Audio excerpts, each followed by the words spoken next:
अस्सलाम वालेकुम। आज हम 9th क्लास की मैथ्स के बुक का चैप्टर नंबर 1.2 हम स्टार्ट कर रहे हैं। ठीक है, लास्ट जो लेक्चर था उसमें मैंने 1.1 कवर कर ली थी। आज हम 1.2 स्टार्ट करेंगे। 1.2 स्टार्ट करने से पहले कुछ टाइप्स ऑफ मैट्रिसेस हैं वो आपको पता होने चाहिए। मैंने कुछ यहाँ पे लिख दिए हैं, उसको मैं एक्सप्लेन करता हूँ, और कुछ रिमेनिंग है उनको मैं लिख के फिर मैं एक्सप्लेन कर दूँगा। सबसे पहले रो मैट्रिक्स क्या होता है। लास्ट लेक्चर में हमने ये बनाना सीख लिया था कि मैट्रिक्स बनता कैसे है, मैट्रिक्स को कहते क्या है। हम यहाँ पे अब रो मैट्रिक्स एक्सप्लेन करेंगे कि रो मैट्रिक्स क्या है। रो मैट्रिक्स आपके पास कोई भी मैट्रिक्स जिसके अंदर सिर्फ और सिर्फ एक रो अवेलेबल हो, एक रो अवेलेबल है तो वो रो मैट्रिक्स कहलाएगा। एग्जांपल के तौर पे अगर मैं यहाँ पे लिख दूँ 1 और 2, इसमें सिर्फ और सिर्फ एक ही रो अवेलेबल है तो ये रो मैट्रिक्स है। अगर इसकी एक और एग्जांपल मैं ले लूँ,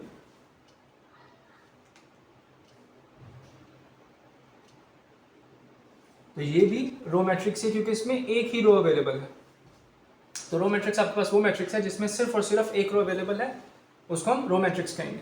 फिर नेक्स्ट आप कह सकते हैं कॉलम मैट्रिक्स। कॉलम मैट्रिक्स आपके पास क्या है, सिंपल है, कोई भी मैट्रिक्स जिसमें सिर्फ और सिर्फ एक ही कॉलम अवेलेबल हो। मेरे पास एक कॉलम अवेलेबल है तो ये कॉलम मैट्रिक्स है। या फिर अगर मैं ऐसा मैट्रिक्स जिसमें आपके पास एक ही कॉलम अवेलेबल हो, 1 और 2, एक ही कॉलम अवेलेबल है तो ये मेरे पास क्या कहलाएगा, कॉलम मैट्रिक्स।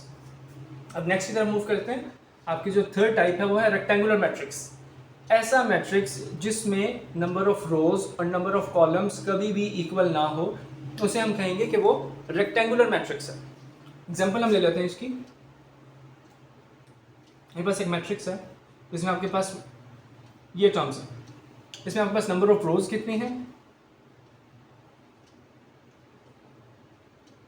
पहले चेक कर लेते। नंबर ऑफ रोज कितनी है मेरे पास, 1, मैंने यहाँ पे लिख दिया 1। नंबर ऑफ कॉलम्स आपके पास कितने हैं, यहाँ पे कॉलम्स चेक कर लेते हैं कितने हैं, 2। ऐसा मैट्रिक्स जिसमें आपके पास नंबर ऑफ रोज और नंबर ऑफ कॉलम्स इक्वल ना हो उसे हम कहेंगे रेक्टेंगुलर मैट्रिक्स। इस तरह फोर्थ टाइप पे जाते हैं हम इसकी। फोर्थ टाइप आपका है स्क्वायर मैट्रिक्स। ऐसा मैट्रिक्स जिसमें number of rose and number of columns equal हो। एग्जांपल ले लेते हैं इसकी।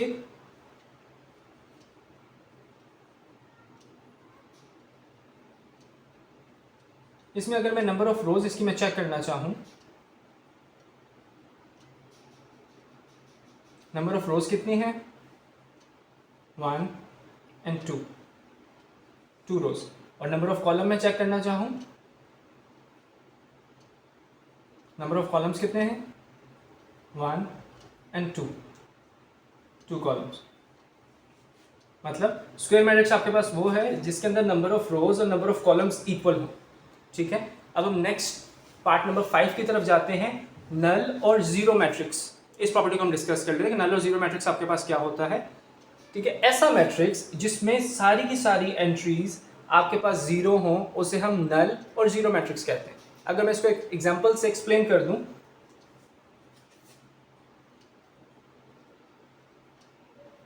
ये एक नल मैट्रिक्स है, या और मैं फर्दर एक्सप्लेन कर दूं, एक और एग्जांपल ले लूं, ये एक नल मैट्रिक्स है। ठीक है, इसकी टाइप नंबर 6 है, उसको हम डिस्कस कर लेते हैं। एक मैट्रिक्स है, लेट्स से मेरे पास टर्म है A इज इक्वल टू 1 2 3 और 4। हमें कहते हैं इसका ट्रांसपोज आप फाइंड करते हैं। ट्रांसपोज मैं कैसे फाइंड करूंगा, मैं A का ट्रांसपोज यहाँ पे लिखूंगा और यहाँ पे ट्रांसपोज के लिए T लिखूंगा। ट्रांसपोज में सिंपली आपने रोज को कॉलम में या फिर कॉलम्स को रोज में चेंज कर लिख दूं तो ये मेरे पास ट्रांसपोज बन जाएगा। मेरे पास टर्म क्या बनती है, ये रो थी, इसको कॉलम में लिखा 1 और 2, ये रो थी, मैंने इसको कॉलम में लिखा 3 और 4। मेरे पास ट्रांसपोज ऑफ अ मैट्रिक्स आ गया। अब इन्हें negative of a matrix find करना है। ओके, नेगेटिव ऑफ मैट्रिक्स आपके पास क्या होता है, मेरे पास कोई मैट्रिक्स, लेट्स से मेरे पास एक मैट्रिक्स पड़ा हुआ है जिसकी वैल्यूज हैं 1 2 3 और 4। हमें क्वेश्चन में मेंशन किया जाए कि इसका नेगेटिव फाइंड करें, तो नेगेटिव मैं कैसे फाइंड करूंगा, सिंपली मैं ए के साथ माइनस अप्लाई कर दूंगा और सब वैल्यूज़ के साथ जो भी रियल नंबर्स मेरे पास ब्रैकेट्स में अवेलेबल हैं उनके साथ माइनस आ जाएगा, -1 -2 -3 एंड -4। मेरे पास ये टर्म आ जाएगी नेगेटिव ऑफ अ मैट्रिक्स। ये मैंने 7 टाइप्स अभी एक्सप्लेन की है, कुछ और टाइप्स है उसको भी मैं एक्सप्लेन करता हूँ, फिर हम आगे मूव करते हैं। जो नेक्स्ट हम लोग टाइप ऑफ मैट्रिसेस पढ़ेंगे वो है आपके पास सिमेट्रिक मैट्रिक्स। सिमेट्रिक मैट्रिक्स क्या होता है या सिमेट्री क्या है उसको डिस्कस कर लेते हैं हम लोग। आपके पास मैं एक एग्जांपल ले लेता हूँ। लेट्स से ए की वैल्यू मेरे पास पड़ी हुई है मैट्रिक्स की 1 2 3 2 -1 2 -1 4 3 4 0। मेरे पास एक मैट्रिक्स पड़ा है। मैं इस मैट्रिक्स का ट्रांसपोज ले लेता हूँ।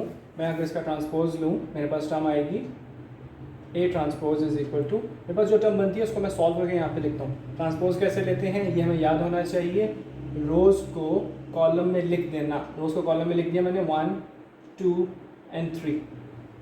फिर नेक्स्ट रो को मैंने कॉलम में लिखना है 2 -1 and 4।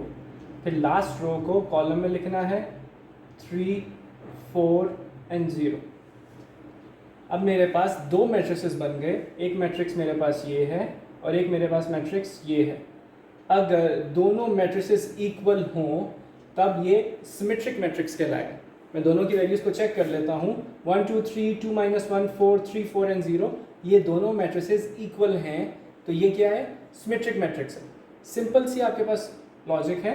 कोई भी मैट्रिक्स आपके पास अवेलेबल है, अगर मैं उसका ट्रांसपोज ले लूँ और दोनों टर्म्स मेरे पास इक्वल आ जाएं तो उसे हम सिमेट्रिक मैट्रिक्स कहेंगे। ठीक है, नेक्स्ट आपके पास टाइप की तरफ हम चलते हैं। नेक्स्ट टाइप आपके पास है स्क्यू सिमेट्रिक। उसका मैं क्वेश्चन लिख लेता हूँ एक एग्जांपल के लिए। ए की वैल्यू मैंने ले ली। एक मैट्रिक्स है जिसमें वैल्यूज हम ले लेते हैं 0 -2 -3 रिस्पेक्टिव 2 0 -1 3 1 and 0। अब मैं इसका ट्रांसपोज अगर मैं ले लूँ मेरे पास टर्म क्या आती है, A transpose is equal to row को कॉलम में चेंज करना है 0 2 and 3। रो को कॉलम में चेंज करना है -2 0 and 1। रो को कॉलम में चेंज करना है -3 -1 and 0। अब मेरे पास ये दो इक्वेशंस हैं, इक्वेशन 1 इक्वेशन 2, या फिर आप इसको ऐसे ले सकते हैं दो मैट्रिसेस हैं, मैट्रिक्स 1 एंड मैट्रिक्स 2। दोनों की वैल्यूज़ को आप चेक करें, दोनों की वैल्यूज़ इक्वल नहीं हैं। लेकिन अगर मैं मैट्रिक्स 2 में से -1 बाहर कॉमन ले लूँ, लेकिन अगर मैं मैट्रिक्स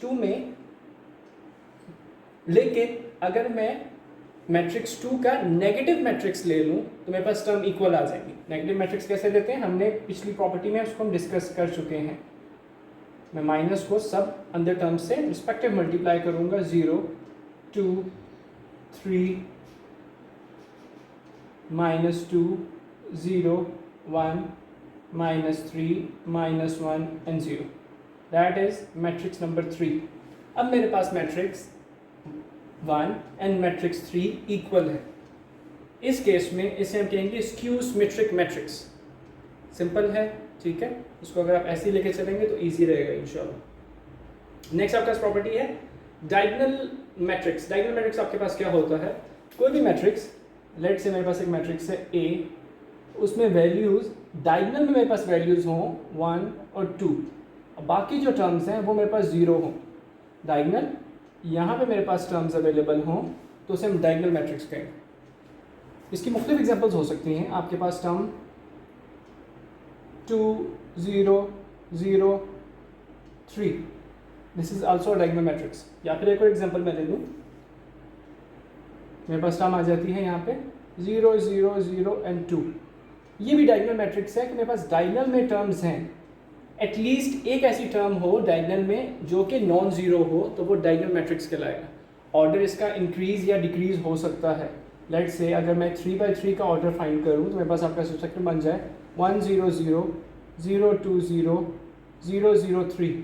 तो ये भी एक डायगोनल मैट्रिक्स है क्योंकि डायगोनल में मेरे पास टर्म्स अवेलेबल हैं, बाकी टर्म मेरे पास 0 है।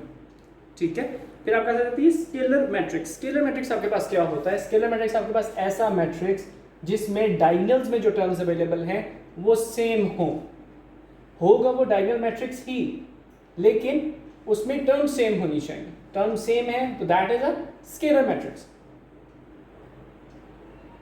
1 1 0 एंड 0। मेरे पास डायगोनल्स में जो टर्म अवेलेबल हैं वो बिल्कुल सेम है, तो वो क्या कहलाएगा? Scalar matrix. स्केलर मैट्रिक्स की एक एग्जांपल ले लेते हैं हम लोग।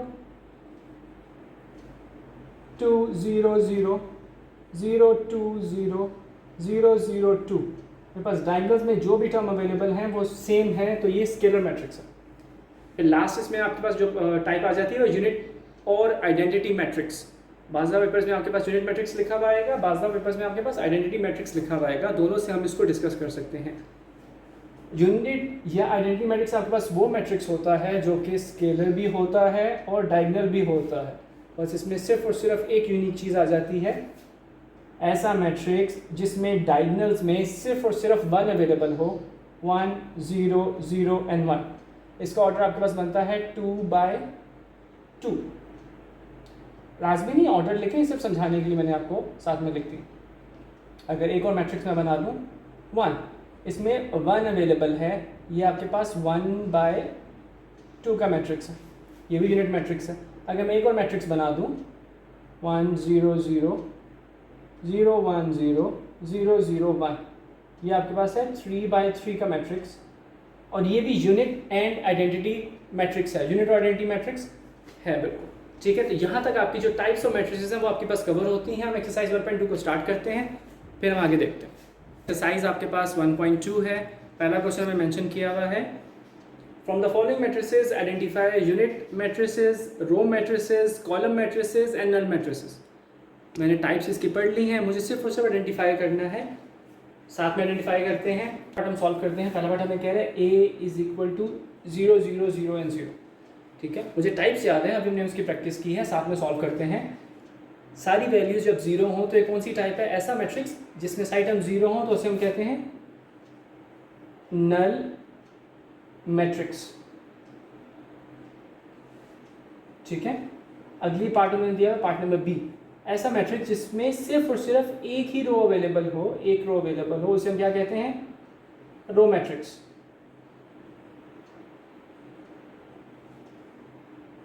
अगला पार्ट हम देखते हैं, पार्ट नंबर सी, ऐसा मैट्रिक्स जिसमें सिर्फ और सिर्फ एक ही कॉलम अवेलेबल हो, उसे हम क्या कहते हैं? Column matrix.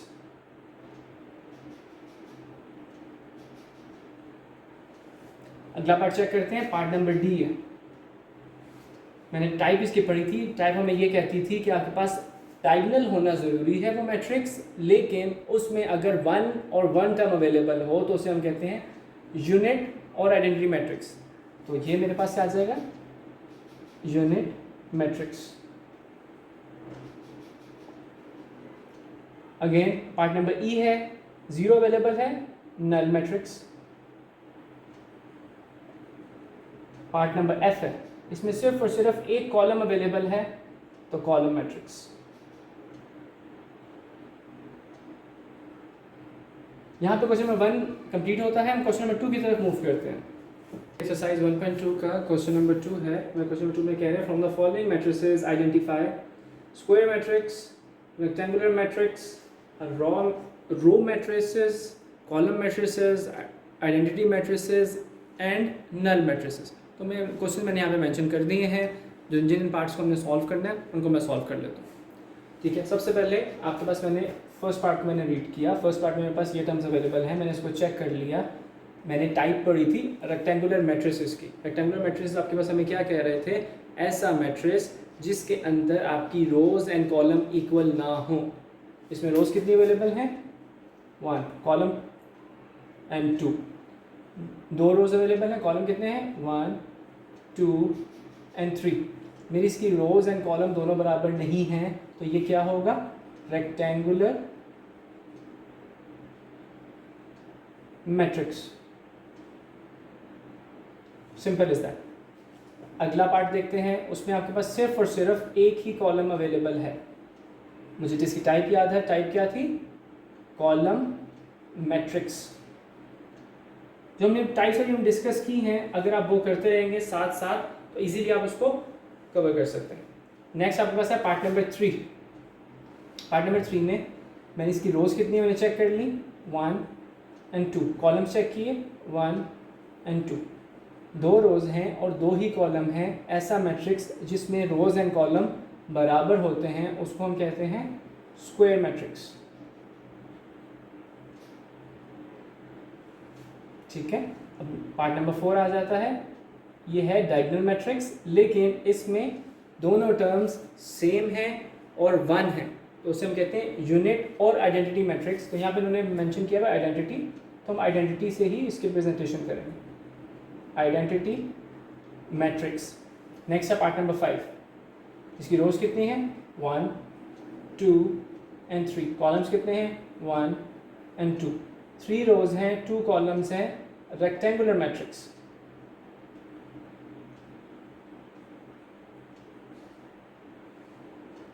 नेक्स्ट पार्ट की तरफ आ जाते हैं। पार्ट नंबर 6 है, उसमें मेरे पास सिर्फ और सिर्फ एक ही रो अवेलेबल है। अगर एक रो अवेलेबल हो तो वो आपके पास होता है रो मैट्रिक्स। नेक्स्ट, उसमें आपके पास सिर्फ और सिर्फ एक ही कॉलम अवेलेबल है, तो वो क्या कहलाता है कॉलम मैट्रिक्स। नेक्स्ट में देखा मेरे पास यहाँ पे first row, second row and third row, 3 rows हैं और कॉलम कितने हैं 1 2 एंड 3 रोज हैं और 3 ही कॉलम हैं। जब रोज और कॉलम दोनों बराबर होते हैं वो आपके पास होता है स्क्वायर मैट्रिक्स। लास्ट पार्ट में सारे टर्म जीरोज अवेलेबल, अगर मैं चाहूँ तो मैं इसको लिख सकता हूँ कि ये ऑब्वियसली नल मैट्रिक्स है। ओके, एक्सरसाइज 1.2 का क्वेश्चन नंबर 3 है आपके पास, जो हम सॉल्व करने लगे। Identify the following matrices, identify diagonal, scalar and unit matrices. उसको मैं चेक कर लूँगा, जो मैंने टाइप्स पढ़ी उसी से इसको हम सॉल्व करेंगे। पार्ट नंबर ए है, हमें कह रहा है कि आपके पास ये एक मैट्रिक्स है जिसमें ये वैल्यूज आपके पास अवेलेबल है। मैंने उनको रीड किया, मुझे समझ में आ गया कि ये दोनों टर्म्स बिल्कुल सेम है। जब डायगोनल्स में टर्म्स मेरे पास सेम हो तो वो आपके पास क्या कहलाता है स्केलर मैट्रिक्स। नेक्स्ट पार्ट मैंने रीड किया, मेरे पास डायगोनल्स में टर्म्स अवेलेबल हैं, सेम नहीं है, आगे मूव नहीं करूँगा, डायगोनल मैट्रिक्स खामोशी से लिख दूँगा। नेक्स्ट पार्ट को मैंने रीड किया। नेक्स्ट पार्ट में मेरे पास डायगोनल में टर्म्स अवेलेबल हैं, दोनों सेम भी हैं और दोनों ही 1 टर्म है, तो ये आपके पास होगा unit matrix. Part number D को रीड करते हैं। पार्ट नंबर डी के अंदर डायगोनल में वैल्यू अवेलेबल है, सेम नहीं है, आगे मूव नहीं करूँगा, यहाँ तक डायगोनल कंप्लीट है। लास्ट पार्ट को रीड किया, उसमें सॉल्व करना पड़ेगा, फिर हमें चेक कर सकते हैं क्या ये डायगोनल है, स्केलर है या आपके पास यूनिट मैट्रिसेस है। सॉल्व किया, 5 - 3 2 0 0 1 + 1 2, ऐसा मैट्रिक्स जिसमें डायगोनल में टर्म्स अवेलेबल हो वो डायगोनल मैट्रिक्स है, डायगोनल है ये। रिस्पेक्टिव इसको मैंने चेक करना है क्या ये स्केलर है या नहीं, दोनों टर्म्स आपके पास इक्वल हैं तो ये स्केलर मैट्रिक्स कहलाएगा। ठीक है, यहाँ पे क्वेश्चन नंबर 3 कंप्लीट होता है। ओके, नेक्स्ट क्वेश्चन है 1.2 का क्वेश्चन नंबर 4। क्वेश्चन नंबर 4 हमें कह रहा है find negative of matrices A B C D and E when, आपके पास मैट्रिसेस नीचे गिवन कर दिए गए हैं। नेगेटिव ऑफ अ मैट्रिक्स हम कैसे निकालते थे, हमने टाइप्स में ये सीख लिया, यहाँ पे इंप्लीमेंट कर लेते हैं। मैंने बस इस मैट्रिक्स का मैंने नेगेटिव फाइंड करना है। कैसे फाइंड करूँगा, सिंपल मेथड है, मैंने यहाँ पे -a अप्लाई होगा, माइनस ही अंदर हर एक टर्म के साथ मल्टीप्लाई हो जाएगी, या फिर अगर आप इजीएस्ट वे में इसको समझना चाहते हैं हर एक टर्म का साइन चेंज कर देंगे। यहाँ पे +1 है, माइनस हो जाएगा, 0 का साइन कभी चेंज नहीं होता, माइनस है प्लस हो जाएगा। Negative of a matrix A मैंने निकाल ली। अब मैं नेगेटिव ऑफ मैट्रिक्स B निकालना चाह रहा हूँ, क्या वैल्यूज़ आपके पास शो करेगा -3 -2 1 एंड -1। अब मैं negative of matrix C find करना है, कैसे फाइंड होगा -C, अंदर सब वैल्यूज़ का साइन चेंज कर दिया जाएगा, क्योंकि माइनस है साइन चेंज हो जाते हैं automatically. -2 -6 -3 and -2 respective. Part number D में मैंने नेगेटिव ऑफ मैट्रिक्स डी निकालना है, साइन चेंज हो जाएगा 3, ये टर्म माइनस थी प्लस में चेंज होगी, ये टर्म माइनस है प्लस में चेंज हो जाएगी, -2 एंड -5 रिस्पेक्टिव। लास्ट पार्ट है negative of matrix E find करूँगा, मेरे पास टर्म आ जाएगी -1 -2 5 एंड -3। ये मैंने सब मैट्रिसेस का नेगेटिव ऑफ मैट्रिक्स मैंने फाइंड कर ली। ठीक है, अब हम क्वेश्चन नंबर 5 की तरफ मूव करते हैं। ओके जी, 1.2 का क्वेश्चन नंबर 5 है, find the transpose of a matrix. मैंने टाइप्स में ट्रांसपोज फाइंड करने का तरीका मैंने सीख लिया था। अब हम यहाँ पे अप्लाई करते हैं कि हम ट्रांसपोज कैसे फाइंड करते हैं। पार्ट नंबर ए से हम स्टार्ट करते हैं। पार्ट नंबर ए को मैंने सॉल्व करना है, ट्रांसपोज फाइंड करना है। तो मैं सिंपली सबसे पहला जो स्टेप मेरे पास होना चाहिए वो क्या होना चाहिए, A transpose is equal to 0 1 -2। मैंने यहाँ पे ट्रांसपोज के लिए टी लिख दी। अब मैंने ट्रांसपोज का फाइंड करना है, तो सिंपली जो टर्म रोज में लिखी है उसको कॉलम में लिख दें, ठीक है। या फिर रोज को कॉलम में चेंज कर दें या कॉलम को रोज में चेंज कर दें, ठीक है। ज़्यादा कॉम्प्लिकेटेड नहीं करेंगे इसको, सिंपल करके हम इसको सॉल्व करते हैं। मैंने कहा था जो मेरे पास टर्म रो में लिखी हुई है उसको आप कॉलम में लिख दें। टर्म रो में लिखी हुई है उसे कॉलम में लिखते हैं, टर्म रो में लिखी हुई है उसे कॉलम में लिखते हैं। मैंने transpose of a matrix A find कर लिया। रिस्पेक्टिव नेक्स्ट पार्ट में जाते हैं हम लोग। पहले सबसे पहले बी का ट्रांसपोज मैंने लिखा। बी ट्रांसपोज के लिए मैं टर्म लिखूंगा 5 1 -6 और ट्रांसपोज लिखना है तो क्या तरीका क्या था, जो टर्म मेरे पास रो में लिखी हुई है उसे कॉलम में लिख दें। तो मैं लिख दूंगा कॉलम में 5 1 -6। मैंने बी का ट्रांसपोज फाइंड कर लिया, ठीक है। पार्ट नंबर सी की तरफ आते हैं। सबसे पहले वही प्रोसीजर, ट्रांसपोज लिखा जाएगा ताकि मैं ट्रांसपोज अप्लाई कर सकूं।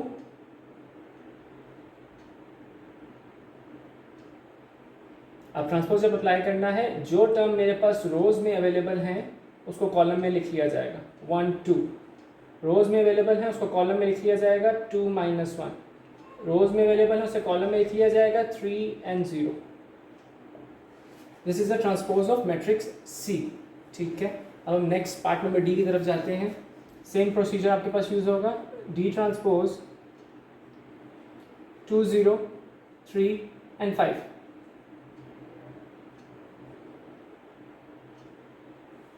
ट्रांसपोज मैंने लेना है, मुझे पता है क्या करना है। मैंने जो टर्म मेरे पास रोज में लिखी है उसे मैं कॉलम में लिख लूँगा।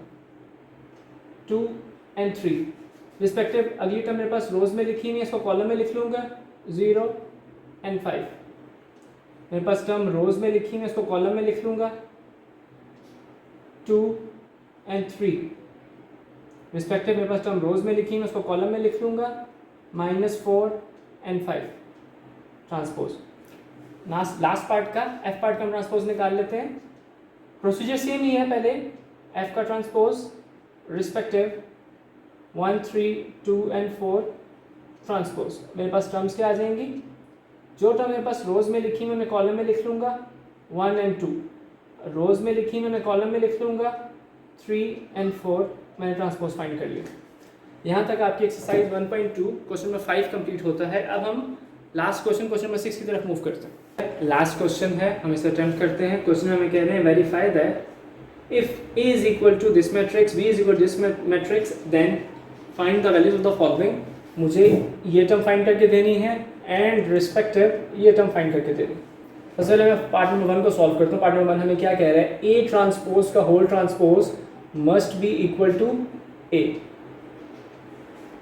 सबसे पहले इसको सॉल्व कर लेते हैं। मैं सबसे पहले इसकी लेफ्ट हैंड साइड सॉल्व कर लेता हूँ। लेफ्ट हैंड साइड हमें क्या कह रही है, लेफ्ट हैंड हमें कह रही है ए ट्रांसपोज का होल ट्रांसपोज। सबसे पहले हमने ये सीखा हुआ है, ब्रैकेट्स को सबसे पहले सॉल्व करते हैं। तो ब्रैकेट को सबसे पहले सॉल्व किया जाएगा ए ट्रांसपोज। तो ए ट्रांसपोज को सॉल्व करते हैं। ए का मैट्रिक्स मेरे पास पड़ा हुआ है 1 0 2 and 1। ट्रांसपोज लेना मैंने इसका। ट्रांसपोज मैंने लेना सीख लिया, रोज को कॉलम में कन्वर्ट करके लिखा 1 and 2, रो को कॉलम में कन्वर्ट करके लिख लिया 0 and 1। मेरे पास ए ट्रांसपोज आ गया। मैंने फर्स्ट स्टेप ब्रैकेट को मैंने सॉल्व कर दिया। ब्रैकेट के बाहर दोबारा ट्रांसपोज लगा है तो दोबारा ट्रांसपोज इसका लिया जाएगा। दोबारा ट्रांसपोज लेते हैं, ए ट्रांसपोज का होल ट्रांसपोज। ट्रांसपोज लेते हैं 1 2 0 and 1। ट्रांसपोज लिया मैंने, मेरे पास रिस्पेक्टिव टर्म क्या आएगी, रोज को कॉलम में चेंज किया 1 and 0, रोज को कॉलम में चेंज किया 2 and 1। मेरे पास लास्ट मैट्रिक्स आ गया और मैंने यहाँ तक इक्वेशन नंबर 1 बना दी। उन्होंने मेंशन किया था कि अगर आप ए ट्रांसपोज का होल ट्रांसपोज लें तो आंसर आपका ए के इक्वल आएगा। मेरा मैट्रिक्स जो मैंने लास्ट, जिसको मैंने 1 इक्वेशन का नाम दिया है, ये मैट्रिक्स और ए का मैट्रिक्स दोनों इक्वल हैं, ठीक है। यहाँ तक मेरा जो फर्स्ट पार्ट है वो सेटिस्फाई होता है। तो आप इसको लिखना चाहें तो आप ये लिख सकते हैं ए ट्रांसपोज का whole transpose is equal to A, या फिर left hand side is equal to right hand side. ठीक है, नेक्स्ट क्वेश्चन की तरफ हम जाते हैं। नेक्स्ट क्वेश्चन हमें क्या कह रहा है? नेक्स्ट क्वेश्चन हमें कह रहा है बी ट्रांसपोज का whole transpose is equal to B. Same as it is method है, लेकिन हम सॉल्व कर लेते हैं उसको। लेफ्ट हैंड साइड मैंने सबसे पहले पिक कर ली। लेफ्ट साइड हमें क्या कहती है? बी ट्रांसपोज का होल ट्रांसपोज फाइंड करें। सबसे पहले ब्रैकेट को सॉल्व किया जाएगा। बी ट्रांसपोज, बी की जो टर्म है लिख लेते हैं 1 2 1 एंड 0। मुझे पता है ट्रांसपोज कैसे लेते हैं। ट्रांसपोज के लिए रोज को कॉलम में और कॉलम को रोज में चेंज करना। 1 1 2 एंड 0। मैंने बी ट्रांसपोज मैंने फाइंड कर लिया। बी ट्रांसपोज मेरे पास फाइंड हो गया। मैंने होल ट्रांसपोज लेना है। बी ट्रांसपोज का होल ट्रांसपोज मेरे पास टर्म क्या आ जाएगी? 1 1 2 एंड 0 का होल ट्रांसपोज। मैंने होल ट्रांसपोज लिया, मेरे पास टर्म क्या बनती है? 1 2 1 and 0। That is equation number 1। अब मेरे पास जो आंसर आया वो बिल्कुल बी के इक्वल है। ठीक है, तो मैं इसको लिख सकता हूँ बी ट्रांसपोज का whole transpose is equal to B और left hand side is equal to right hand side. यहाँ तक आपका चैप्टर नंबर 1 एक्सरसाइज 1.2 कंप्लीट होती है। ठीक है, नेक्स्ट एक्सरसाइज 1.3 हम नेक्स्ट लेक्चर में कंटिन्यू करेंगे इंशाल्लाह। यहाँ तक के लिए आप इसकी प्रैक्टिस करें। नेक्स्ट लेक्चर में मिलते हैं। ओके, अल्लाह हाफिज़।